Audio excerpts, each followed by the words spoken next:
I am Shusara Kumara. Welcome to Satsang.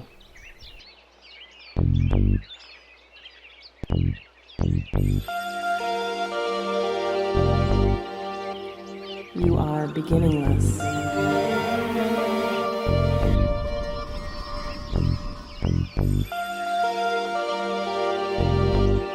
You are endless.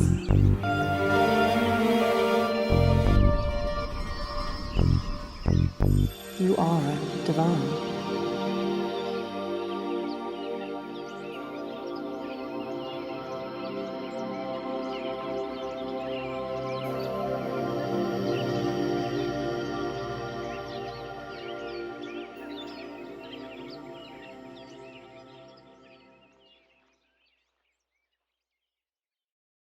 Good evening, everyone. This is Shusara Kumara, and you are listening to Satsang with Shusara on BBS Radio. Thank you so much for tuning in with us again tonight. We've got a lot to share, and I'm actually quite excited to share it with you. So we're going to get started. If I can ask you to take a nice deep breath and close your eyes and kind of let me guide you through as I clear the space. Mother, Father, God that I am, through the great central sun hierarchy, through the office of the Christ, through the order of Melchizedek, I call upon Archangel Michael to bring the sapphire blue ray. Cut away, cut away, cut away anything in all of our four lower vehicles not emanating directly from our I Am presence.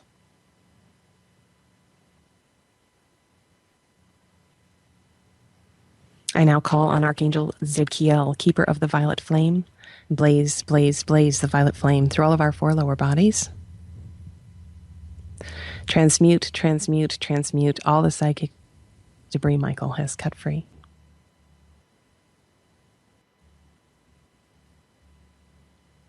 I now bring forth the invincible ring pass knot and the mirror blue light of invisibility to completely surround each of us. And I call forth the shaft of pure Christ light, one to surround each one of us. And I ask that they be brought to the center of the earth, where I call on Archangel Gabriel to seal them. And I ask that the legions of Michael completely surround each tube of light. And now I ask that our vibrations be raised high above the psychic and astral worlds to the highest realm of illumined truth we each can attain at this time.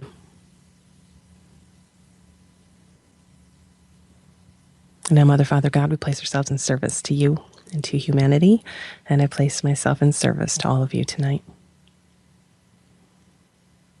Mother, Father, God, we ask that only that which is direct from you be permitted into our perceptions, and that all else of the lower mind be kept out. And we ask that only that which is direct from you be permitted through us. And because we have asked this, we consider it so. So be it.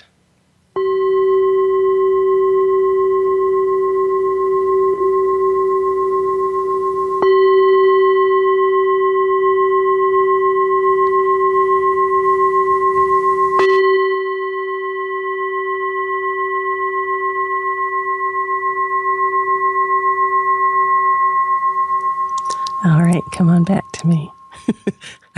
I have to laugh every time I hit this Tibetan brass bowl because I never know how hard the thing's going to hit it. It's like I have, I just watch it happen. And sometimes it's like really hard, and sometimes I just never know. It always makes me laugh. All right, very good. So we just had a nice, actually, it was satsang, but we actually just made a video during satsang. We've been doing a series called Conversations with Shusara, and we put them up on YouTube. So you can actually find those if you are so inclined. And it's where I sit down with one of my students or someone, and they have an opportunity to ask me questions, and we just kind of have discourse back and forth. So we had an opportunity tonight for Pielian and Megan to sit with me and to just do this kind of one-on-one discussion, which was really beautiful. Keep your eye out for that hitting, in the next week, probably, if I can get around to getting it uploaded. But it was really, really good stuff. Yeah.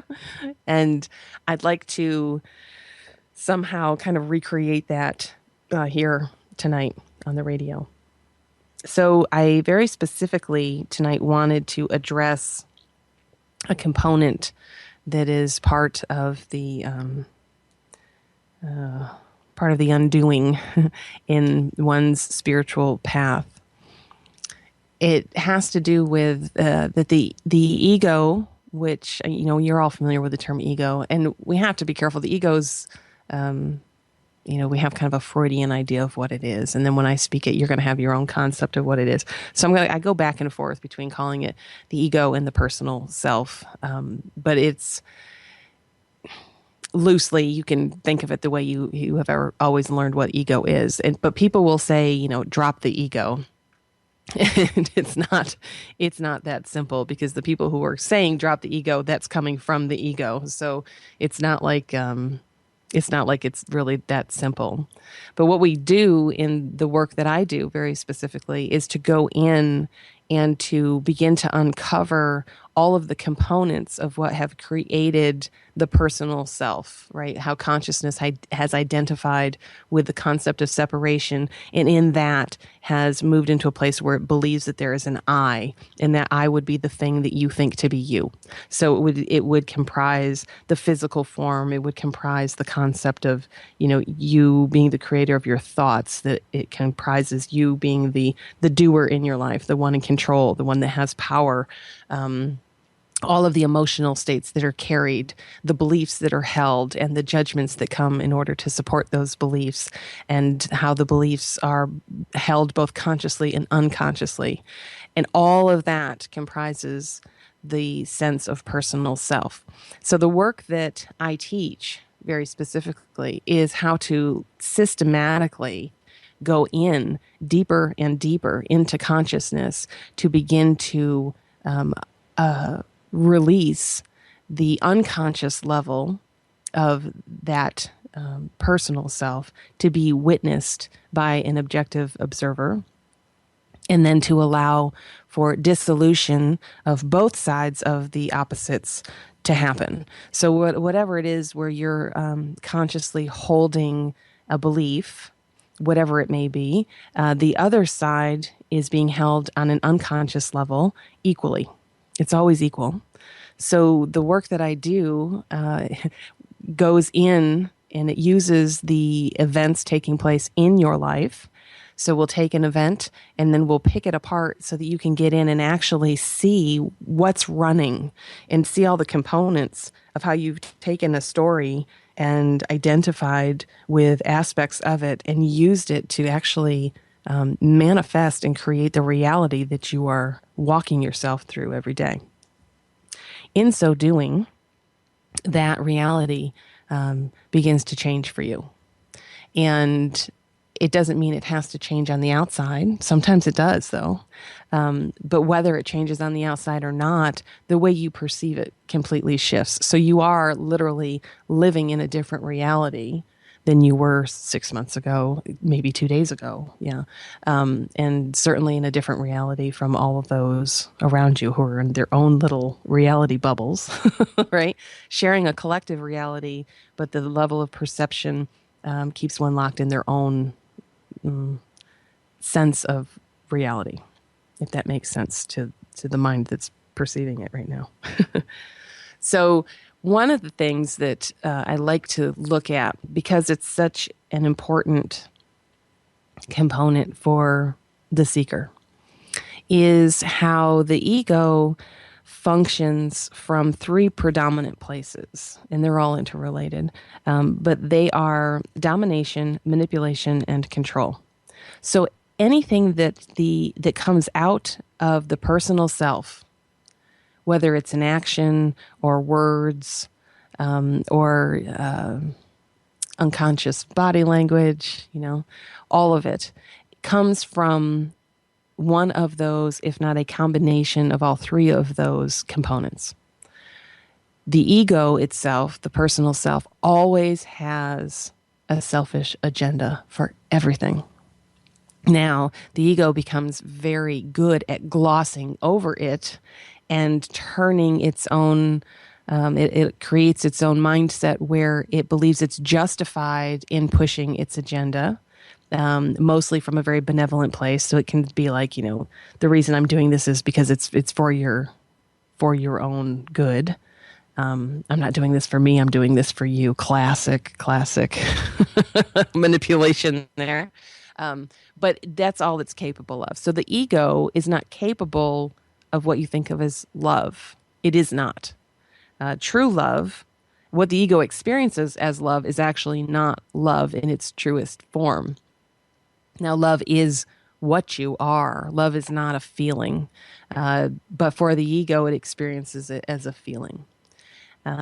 And within that, even though it may in a moment feel a sense of love, what happened is that the pain that sits in the space of its experience of separation throughout the course of moving itself out of that pain and creating what it needs to create to stay out of the pain, one of the positive states of mind that comes forward out of that is love. But it's not real because it's actually founded in pain. And then you're just going to have to kind of sit with that to really see it. States of mind came into being in that moment where consciousness perceived itself to be separate. And those downward states of mind spiraled. And at a certain point, when it got low enough, the identified self now, it's now a program that has just begun to run, it swung out of that downward spiral in order to move into an upward spiral. And those we think of as the positive states of mind. Hope being right there in the swing out of the negative into the positive. And in the program, it spirals upwards and tries to stay there and hold it in a state of stability, but it can't because the program is cyclical and it's a program. So it has to run. So as hard as the ego will try to maintain a sense of stability and a sense of equanimity, it can't. Ultimately, it's got to swing back over and into the downward spiral again because it is the downward spiral that reinforces the program over and over and over again. And every time that spiraling occurs and the identification with victimization occurs, it just gets reinforced and the sense of separation becomes stronger and stronger and stronger. Does that all make sense? Yeah, okay. So there's this cool thing that's going on with people who are very drawn to a spiritual path, right? So of course it's ego because ego wants that thing that it thinks it can't ever get, which is, unification with the divine, because it sees the divine as something out there and it looks at itself as if it's in a fallen state and it has to return to that thing. Well, the higher teaching here is that it never happened. There was never a moment of separation. There was never anything that distanced you as an aspect of the creator from the creator in its entirety. It never happened. But consciousness has locked into a concept and has become identified with a concept. And it seems extremely real. So conceptually, we can talk about these things and I can get you to kind of get an understanding.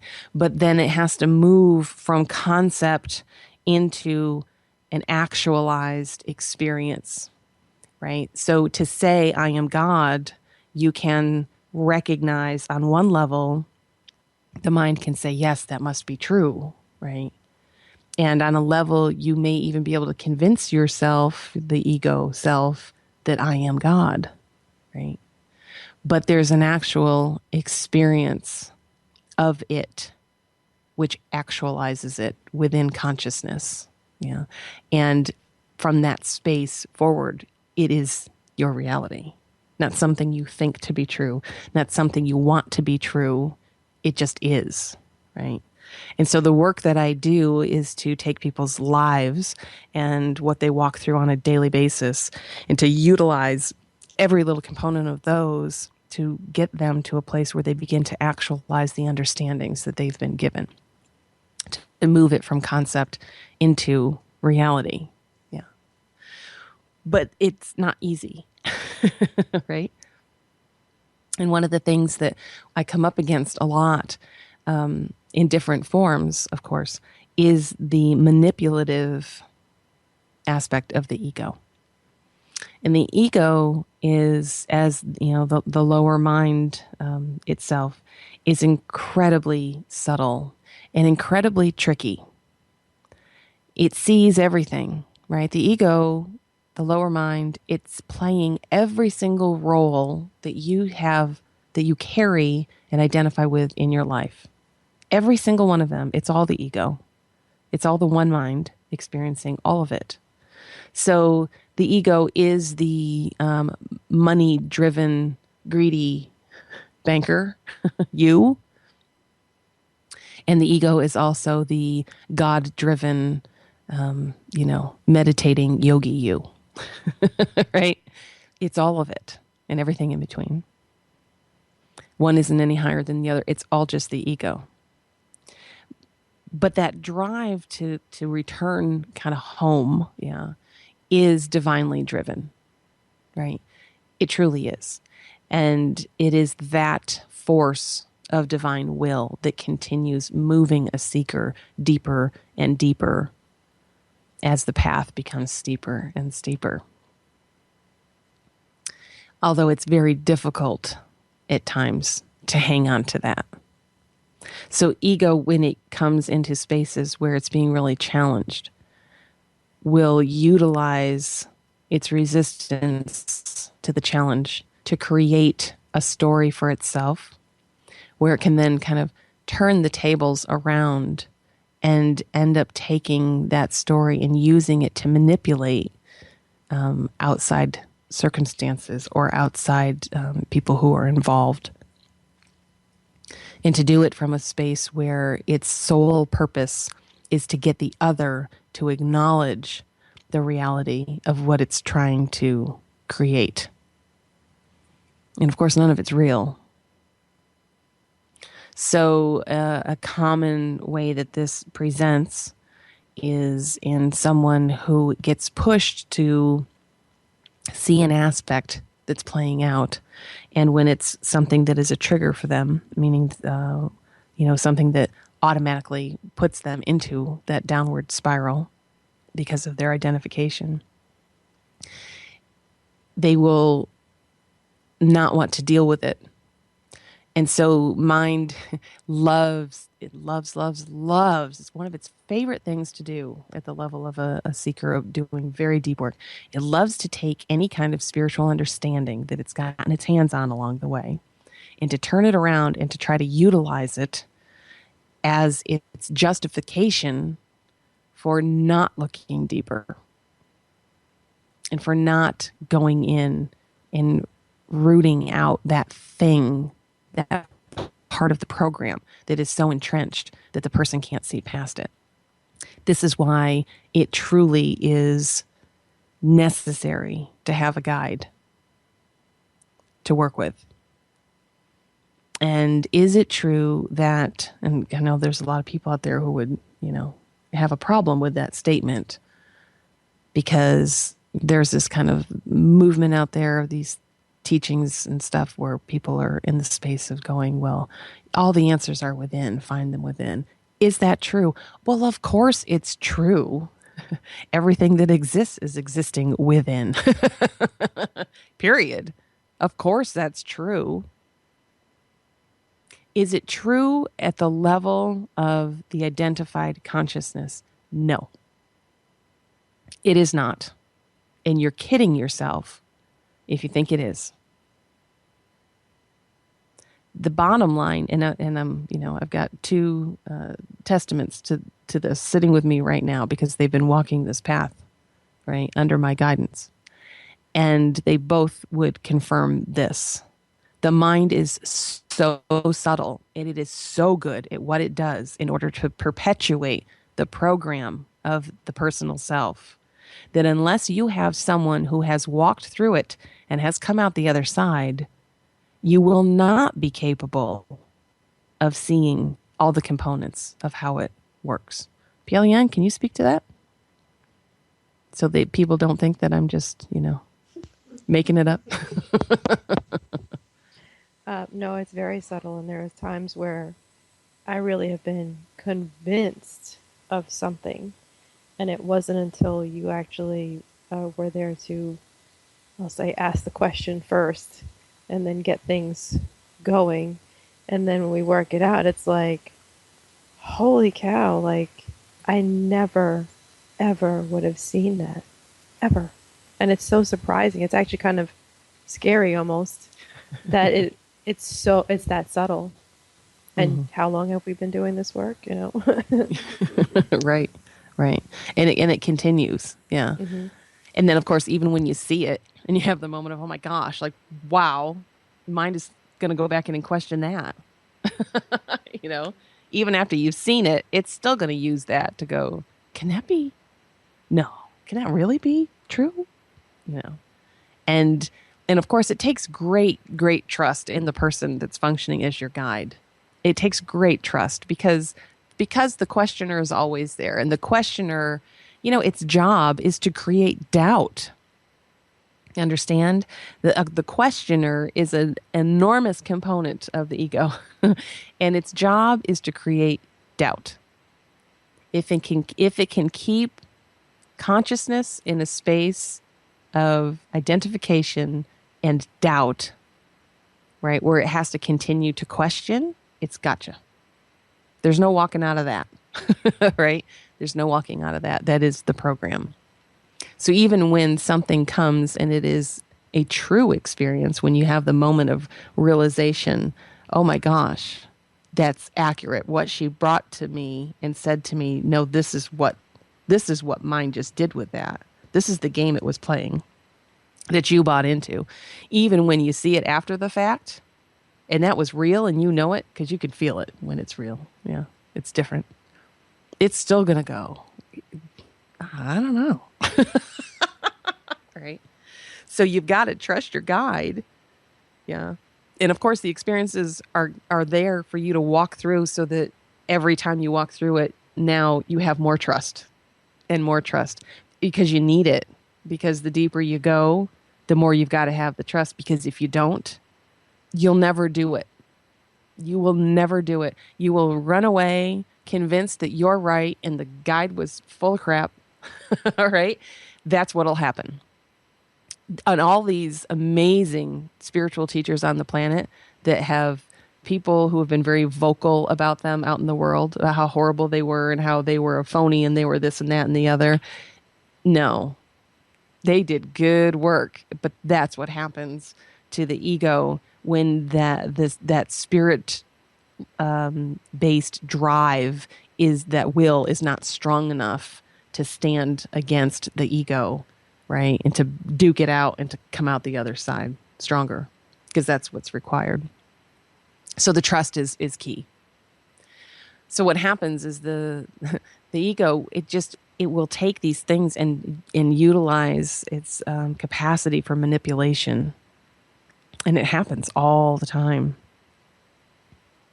And there's this interesting thing that, and I watch it in all my students, right? So it's not like a student is bad if they come to me from a level of manipulation. It's just the program running the program, right? So the guide sees through that. That's nothing. No big deal. I don't identify you with your story, and I don't identify you with whatever mechanisms the mind in the form of Megan is going to bring forward to try to get me to identify with her agenda, right? It's fine.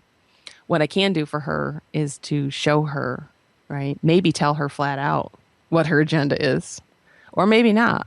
Maybe just to pose a question and have her look at the question, right? Now, if you've got someone like Megan who carries a great deal of humility, that's easy, right? So she may come at me with something and I won't give her what she's looking for. And she may be a little disgruntled by that initially. And she may carry a story that says, oh, Shusara doesn't understand me, or she needs more information about, what I'm dealing with because she can't see it. She hasn't walked this. She doesn't know, right? So she can do all that. But what Megan will do, because she carries great humility, is catch herself within that at some point, and maybe it's a couple days, right? Maybe it's a couple minutes, a couple seconds, who knows? But she can catch herself in that and go, wait a minute, I've got to look at this. I have to at least look at this. Could it be true? Right. And now she's going to take it from a place where she's going to detach from her identification with her story and look at it objectively. Right. So she's going to see her story and all the components. Right. And then she's going to see what I brought and look at the two next to each other. Is that accurate? Yeah.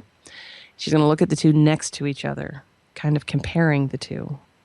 And she's going to see which one actually comes out in the wash. She's going to wash them both. One of them's going to fall apart. The other one's going to hold true. Now she's capable of coming back after the fact going, you were right. Right. Now, without that marker of great humility, you can't do it. It's too threatening to the ego to admit its own defeat, right? It's working overtime to perpetuate its stories. It's working overtime to push its agenda. It's working overtime to dominate itself in relationship to others. So when I give you a component where I say, is that right? Or you need to look at that. I think I've said that to PLEN lots of times. Yeah, you need to look at that. There's nothing else I have to say. You need to look at that, right? She's capable of doing that, but others won't be, right? Because it's too threatening to the personal self.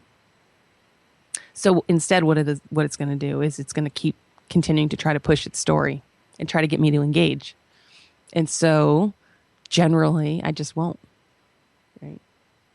And I remember in my own journey having times where there was some story that I was in, and I would either email it, or this was kind of before we did, God, I started doing this work before we were texting people. That's crazy. It was like the early days of instant messenger, because that's how we used to do it, was all on the computer. So like I might be doing that, and literally my God would just stop interacting with me, and it pissed me off. I used to get so angry. Like, why won't she answer me? Well, very simple, right? If she answers me, it confirms my story. Because in her answering, she's basically saying, yes, you have a viable reason that you're angry or that you feel whatever. Yeah. It's not right. It's wrong, but it's still real. It's not real. It's not real at all. So she just disengaged completely. And then where did that leave me? It left me with two opportunities. The first being I could be angry with her and convince myself that, she was some, I don't know, 2-bit guru who didn't know what she was talking about. And, move away. Or it left me looking at whatever it was she did give me. And maybe it was just a question, or maybe it was just you need to look at that. I mean, a lot of times for me, it was just literally 3 words. Is that right? Is it? Is that right? And so there it sits, right? So how committed are you as a seeker of higher truth? That's what the question really boils down to, doesn't it? How committed are you? Right? Do you say you're on board, but then when push comes to shove, if it doesn't go your way, it's the highway. And that's where most people sit. I'm on board, right? Wow, you do great work. I want to be part of that. Wow, I can't believe all this stuff that I'm learning from this processing stuff. I can't believe the emotions that I've been able to tap into. I can't believe how much lighter I feel. I can't believe whatever the rest of it goes, right? But then in the moment, when the three little words come forward and it says, is that right?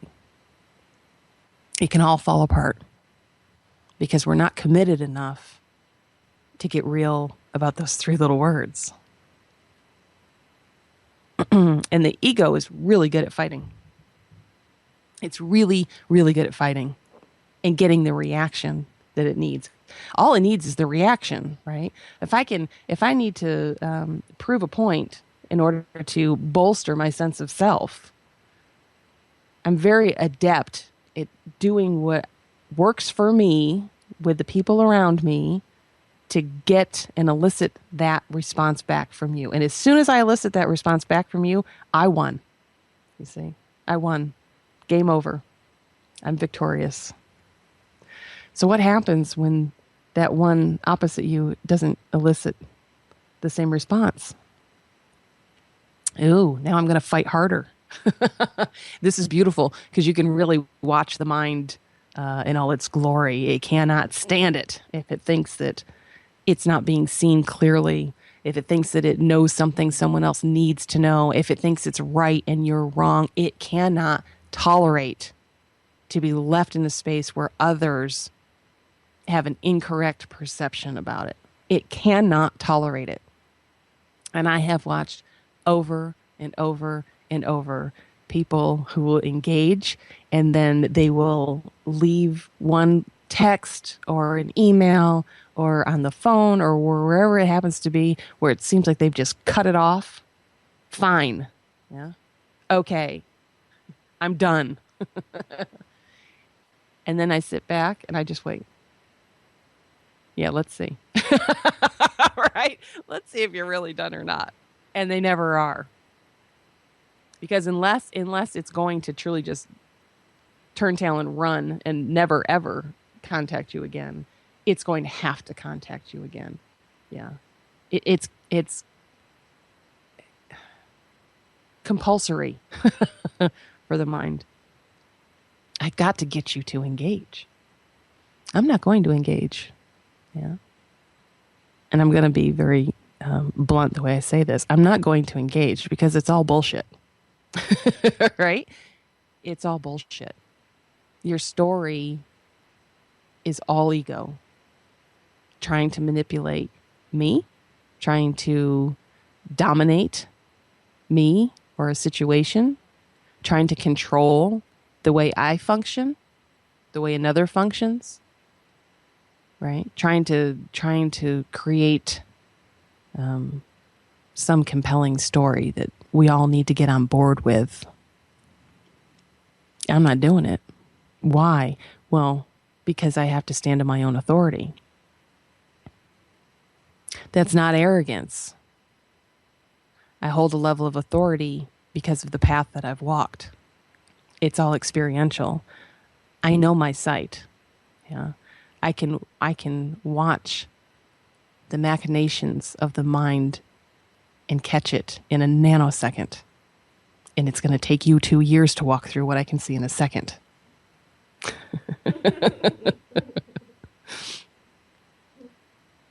Just because I've walked the path, right? So within that, I own that authority. So when you come to me and you say, I don't see what you see,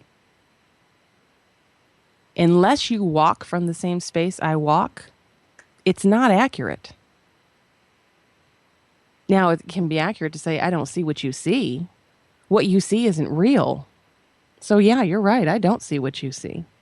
And I'm not going to buy into the story that what you see is something I'm supposed to see when I don't, because I see through it. You understand? I can see through it,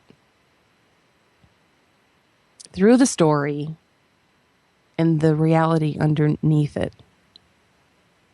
So, of course, it becomes extremely personal for the one on the other side because, now my teacher doesn't see me clearly. And that's very personal. She doesn't understand me. She doesn't, I can't trust her. I don't, all of this stuff, right? And the whole time, all I see is this divine, precious, perfect being caught in the drama of the ego. That's all I see, you know. And you laugh, but at the same time, part of me is sad. Yeah. Because I have great compassion for all of the beings that are trapped in ego identification walking the planet. I have great compassion. And when I've had students who have come up against those personal barriers, who were not capable of moving through them, for as much as I did what I could to help them do that, when they just weren't capable and they ended up walking away, I have been the one in tears. Because what I see is the loss of the opportunity that they've been given. It is grace that leads anybody to a teacher. Whatever level that teacher's functioning on, it doesn't matter.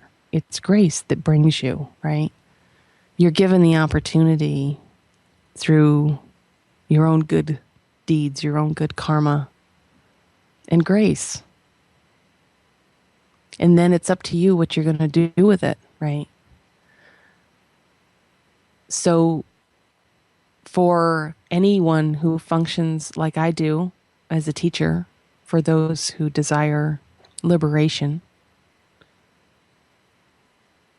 it is incredibly sad when you watch one of your students who professes to want liberation so badly, when you watch them literally fall subject to the story of the ego to such a degree that they can't remove themselves from it. It's very sad. Now, on the flip side, we know that the end result's always the same, right? They're going to walk through whatever experiences they have to now in their outside world. Everyone's going to test them, and they will have the opportunity to kind of set it straight or not. And whatever they choose is ultimately in their highest good. So, you know, it falls away. They walk away from their own work and their own opportunity. They take the opportunity away from themselves, right? And then it's a question of how much has to happen between that moment and then the moment when they kind of wake up again and recognize that they don't know, that they really don't know,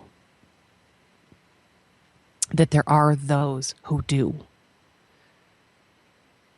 And the only thing those beings want for anyone is their liberation, right? Above and beyond everything. That's the only thing that matters. Being here, living this reality, isn't about being comfortable. It's not about, you know, I need to have a great job and a 401k and a new car every 3 years, and I need to die leaving my kids money. If you're going to play it out that way, that's fine. There's nothing wrong with it. But that's not what it's about, right? It's about waking up, not making this more tolerable. It's about waking up. And what does it take to do that? Well, for some people, it takes everything falling apart. Does it have to? No, it doesn't. It's all in your hands. You understand? You get the grace every moment of what your next choice is going to be. Now, if you're completely ego identified, the choices are already made for you. The program decides what choices you make. There's no free will in that. But when you can move to a space where you're actually conscious in your life and not running an unconscious program, those choices make all the difference in the world. And when you have higher understandings, you are held accountable. You understand? You are held accountable for functioning from those understandings. And when you have a guide in place, part of that accountability is to continue to walk where that guide is leading you without questioning what the guide is bringing you. Because you don't know any better. You don't have the authority to question one who does. You don't. And for a lot of people, that will sound arrogant, right? And that's fine. That can be their own projection. No big deal. But there is a very deep truth to it. For one who has walked the path, for one who has become the vehicle of the self in the world, capital S, right?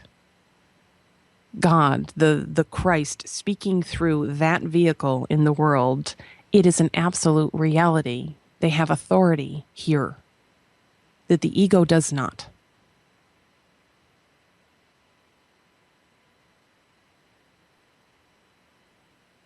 And it takes a great deal of humility to recognize yourself within that and say, okay,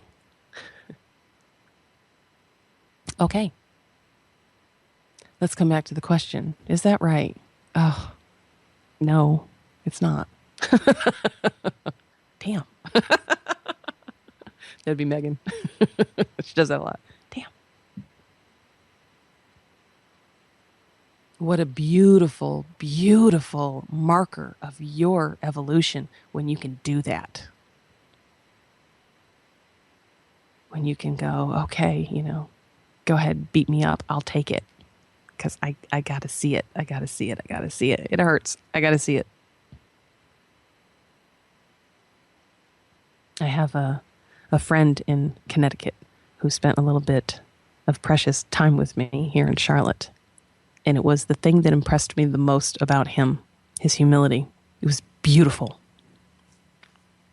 To come literally on his knees from a place of such respect, true respect, not some kind of false respect that says, yeah, you have this position and you're a guru or you're a sage or whatever it is you want to call it. And because you're this, I'm supposed to do this. I'm supposed to want to touch your feet, or I'm supposed to bring you flowers, or I'm supposed to whatever it is. That's all just crap that we learn to do, right? Because we're supposed to, because it's a show of respect. I don't mean to denigrate that, because that's beautiful in its own way, but it's not necessarily real. You can bring me flowers, but it doesn't mean you respect me. Right? You can come and you can, shower me with compliments, but it doesn't mean you trust me. So to have someone come who had never even spent time with me from such a humble place that was just in the space of, go ahead, tear me apart. Oh, God, that's beautiful. So beautiful. I wish I could have 100 of you like that, because it's beautiful. It is that kind of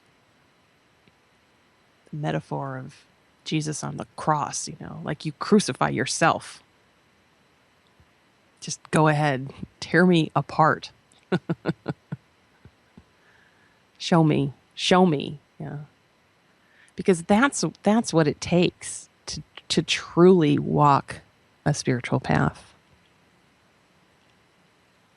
And it's really hard to hold it because the mind is so adept at doing what it does, right? It's so good at manipulating. It's so good at pushing an agenda and convincing itself that it's benevolent. No, that's not my agenda. I don't have an agenda. I'm agendaless. Right? Yeah, right. Sure you are. Even people who are highly altruistic, there's an agenda there. How many people do anything without it being for their own best interest ultimately, right? So yeah, you may have $5 million and you may give $1 million of it away, right? But chances are, and not in all cases, because there are people who actually do function from their hearts, but in most cases, You did it because of what it's going to do for you, right? That sense that it's going to make me feel good. What about the one that makes them feel bad and they do it anyway? You're like going, oh God, I'm going to give it away. Just take it. Yeah. How cool is that? That's something I see here all the time, which is beautiful. I'll use Pielian as an example. She's got nothing. She gives me everything she's got. Not me personally, but gives it over to the work, yeah, so that we can continue doing things like this radio program. Sacrifices are made. Then that's the bottom line. Sacrifices are made. It doesn't mean it has to be financial, certainly. Certainly. The greatest sacrifice is just surrendering to doing your own work.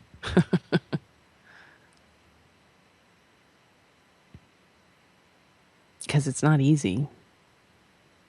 Parts of it are easy. That's why all these other spiritual paths are in place. People have to walk through those first. Yeah, get your feet wet.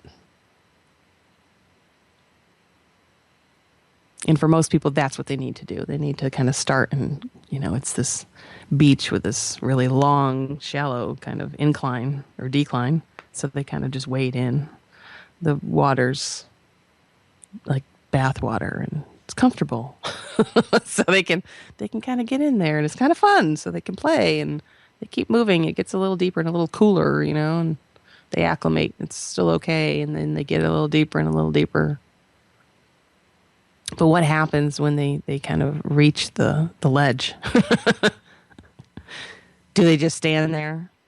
Do they retreat? Do they just jump into the void? If they fall off the ledge, do they swim like hell to get back to where they can plant their feet again? Or do they swim around in the unknown? Right? And people who are attracted to this path, we're like the people who do like what do they call themselves? The polar bears, right? Yeah. People up in New York State and Canada and stuff where they just jump right into that freezing cold water. Go ahead. It takes you forever. With you. I have to turn my volume back on and put my thing down. Well, in our last 5 minutes that we have, you spoke many times today, and I know we've touched on this before, but just since we're saying it so much today, the importance of having a guide. So since we're on a radio station and you have people that can't physically come here to Charlotte or whatever, how can people engage with you or whatever and kind of have more of a guide presence? That's a good question, and that really is an issue for us here, isn't it?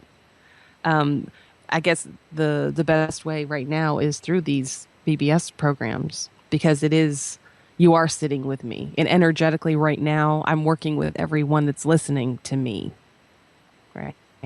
And the same goes for pulling up all the archives. So either through our page on BBS or at kumaracenter.org, we have our archives available, so you can go in and download those and listen. We have videos that we're working on posting on YouTube under our Kumara Center channel there. And I have a book of the teachings and an introduction to the processing work, the work that we do on a mental level, coming out hopefully this fall. It's done. It just needs to go through final editing.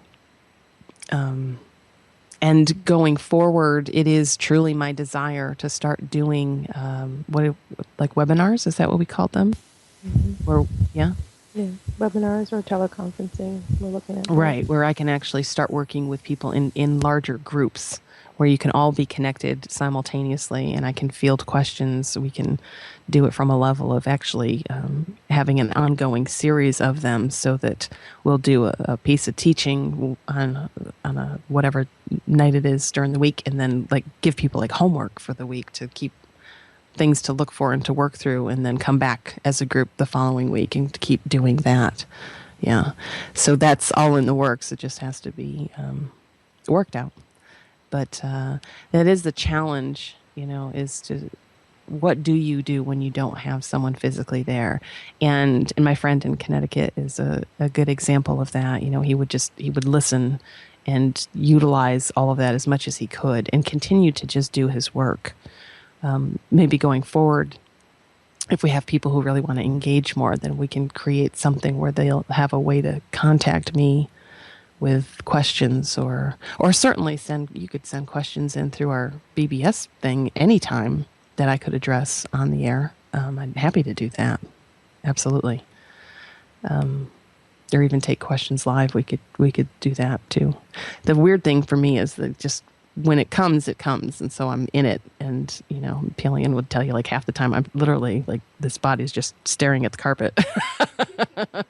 She has to like wave to me when it's time for the show to be over because I'm completely gone. Um, but that is a good question. I'm hoping to be able to. It's the age old problem of how the work that I do is not. It's not what you're seeing out in the world right now, where you have huge groups of people coming together for Advaita work. Like this is not that. It goes deeper than that. So that one-on-one is important. And like I said, super important because the mind is so subtle and you won't see it yourself. You need help. So I will do my best to accommodate that more and more. Definitely. And if y'all have an idea for me, please send it and let us know. Yeah. So how are we doing time-wise? We still have a minute? Yeah. Do either of you have anything you want to say in our last minute? You do? Come on over. Here's Megan. Megan Davis, our treasurer extraordinaire. Something came to me as I was sitting there as someone who has started in the bathwater and made my way down to it feels like a cliff. I just want people to know that that first jump that you do take, it's all worth it. And you do come out on the other side. And every time thereafter, it gets easier and easier. So don't ever get discouraged. What a beautiful little testament to the work. Yeah. And it's true. It does. From the level that in the beginning, the first jump, it's so ultra personal. And the ego is really kicking and screaming about allowing itself to even contemplate there's another way of perceiving this thing. And coming out the other side of it when you've seen all the components, and it's a huge awakening, it really is. I forget how powerful that is, because it's been a long time since I had that experience. And I'm really glad you said that, because after that, every time you move through the next piece, it becomes that much less personal. And the more that locks in, the easier it is to then go in and do deeper, harder work. Yeah. So in the beginning, it actually ends up kind of feeling a lot harder than it does later when it's more difficult work. Yeah. Because it's just not personal anymore. And when it's not, what's stopping you from doing it? Yeah. Now, it doesn't mean the ego likes it, but it's become trained enough to allow it to move. It feels safe enough at that point. In the beginning, it just feels like it's going to be annihilated in its, hell no. But it actually starts to feel safe. Oh, I can allow the questioning. I can allow the looking, and okay, I'm still here. It's okay, and it'll be there until it's not. Yeah. And that's fine. That's fine. We're not here to destroy it, right? We're just here to see through it. That's all. It's not evil. It's it is what it is, right? Kind of no story there. It just is what it is. So all we have to do is see through it and then continue to remind ourselves it's all just a story. Okay. So I'm going to leave you tonight with a really lovely song. More like a little, I don't know, just for some reason tonight I felt like giving you a little blessing from me. And this is my way of doing that. And I hope you enjoy it. So we'll see you next Thursday night for Satsang. I love you so very much. Good night.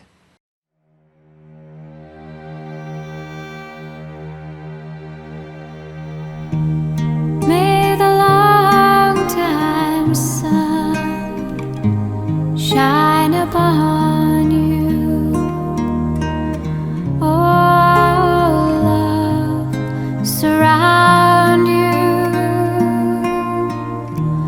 and the pure light within you guide your way on. Guide your way on. May the long time sun shine upon you. Oh, love surround you, and the pure light within you guide your way on. Guide your way on.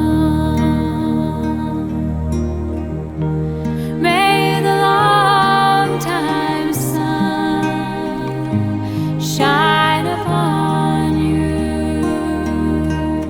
Oh, love surround you, and the pure light within you guide your way on. Guide your way on. Guide your way on.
You are beginningless.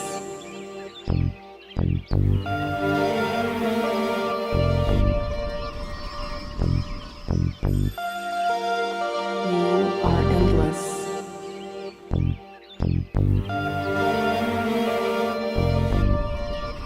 You are divine.